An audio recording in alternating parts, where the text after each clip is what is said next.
Et aujourd'hui, je ne veux entendre rire personne. Selon vous, où est-ce que vous pouvez trouver les informations pour créer votre entreprise? Non, ne riez pas, c'est pas une question très marrante, c'est pas une question très rigolote, absolument pas.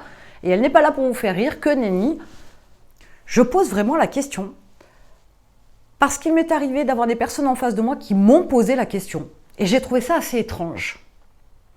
Étrange parce que là où je veux en venir, c'est que il est clair que vous avez besoin d'informations pour votre création d'entreprise, indéniablement. Je peux imaginer quand même que vous n'êtes pas bête et que potentiellement vous seriez sur un réflexe que tout le monde a, c'est d'aller chercher les informations sur Internet. On est d'accord. Mais vous comprenez bien aussi que sur Internet, il y a à boire et à manger. Il y a des bonnes infos, il y a des mauvaises infos, il y a des vieilles infos. Et vous n'êtes pas toujours capable de pouvoir faire le distinguo, parce qu'il n'y a pas de date, parce qu'il n'y a pas d'informations qui peuvent vous indiquer si c'est une info récente ou pas, etc. Ça peut être trompeur. Alors je vous le dis, posez-vous et réfléchissez. Où est-ce que vous pouvez trouver les informations pour votre création d'entreprise? D'accord. Alors, je vais tourner autrement l'approche pour que vous compreniez. Si vous deviez faire, je ne sais pas moi, une thèse, par exemple, sur du pain, où est-ce que vous pourriez trouver les informations sur le pain? Sur Internet. Oui, on est d'accord, ça j'avais bien compris. Mais encore, il y a autre chose, d'autres endroits. Eh bien voilà, dans une boulangerie, et éventuellement pas une boulangerie industrielle, on est d'accord. Eh bien voilà, vous avez compris. C'est aussi simple que ça. Vous voulez du pain, vous vous adressez au boulanger.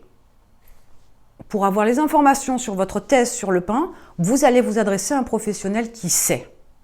Votre création d'entreprise, c'est pareil. Vous avez une question un petit peu pointue qui vous titille, vous n'avez pas la réponse. Ça concerne les impôts, par exemple.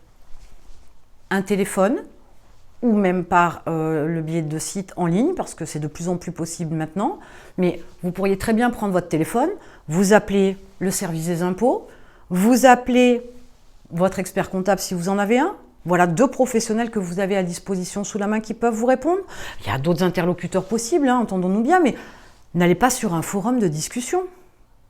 Oui, sauf s'il y a des professionnels qui peuvent vous répondre de manière précise. Mais n'allez pas n'importe où et ne perdez pas du temps à voir tout et son contraire. Quand on est un chef d'entreprise, on doit aller droit au but. On n'a pas de temps à perdre en tergiversation. Donc maintenant que vous avez compris l'idée, vous devez appliquer ça constamment. Quand vous cherchez une information, ne faites pas des recherches très très larges qui vous feront perdre du temps sur Internet. Trouvez le moyen de contacter une personne qui sache vous répondre en détail précisément, de façon à ce que vous puissiez avoir l'info immédiatement et pas perdre de temps. On ne va pas chercher la réponse, on va chercher la personne qui est capable de nous répondre. Mais ça peut être dans votre entourage, peut-être que vous avez le professionnel qui pourrait répondre à votre question. Mais attention, ne faites pas cette erreur-là. J'ai eu une cliente la semaine dernière, si j'ai bonne mémoire, et on parle création d'entreprise, et elle me dit, on m'a dit, donc on est un... Voilà, j'aime pas cette approche-là du on. Qui vous l'a dit? Quelqu'un que je connais. Qui c'est cette personne? Je veux pas le nom et le prénom, ça m'intéresse pas. C'est une personne qui est proche de vous, qui est loin de vous, c'est un voisin, c'est qui? Ok, c'est une personne que je connais. Qu'est-ce qu'elle fait? Ok, elle fait ça. Donc elle est entrepreneur. Oui. Elle a sa société. Oui. Ok, qu'est-ce qu'elle vous a dit? Elle m'a dit, donc c'est plus on déjà, on a précisé, elle m'a dit que si je voulais changer d'activité, il fallait que je supprime mon entreprise et que j'en crée une autre.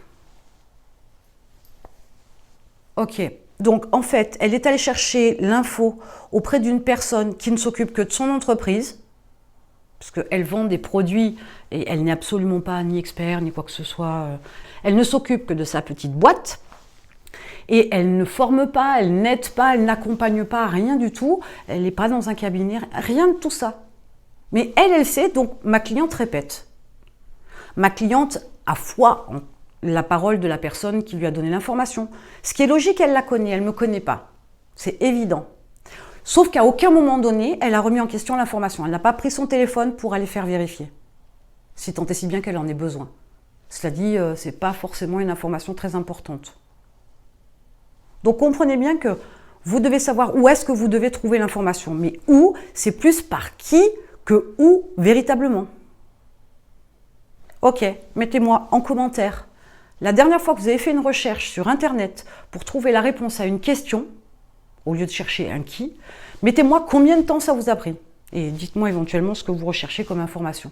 De toute façon, même si ça vous a pris 3 heures, je suis sûre que vous mettriez une demi-heure, voire 1 heure. C'est comme ça, le cerveau il est ainsi fait. Quand on fait des recherches sur Internet, on n'a pas bien la notion du temps. Mais mettez-moi tout ça en commentaire. Vous verrez que pas si efficace que ça quand même.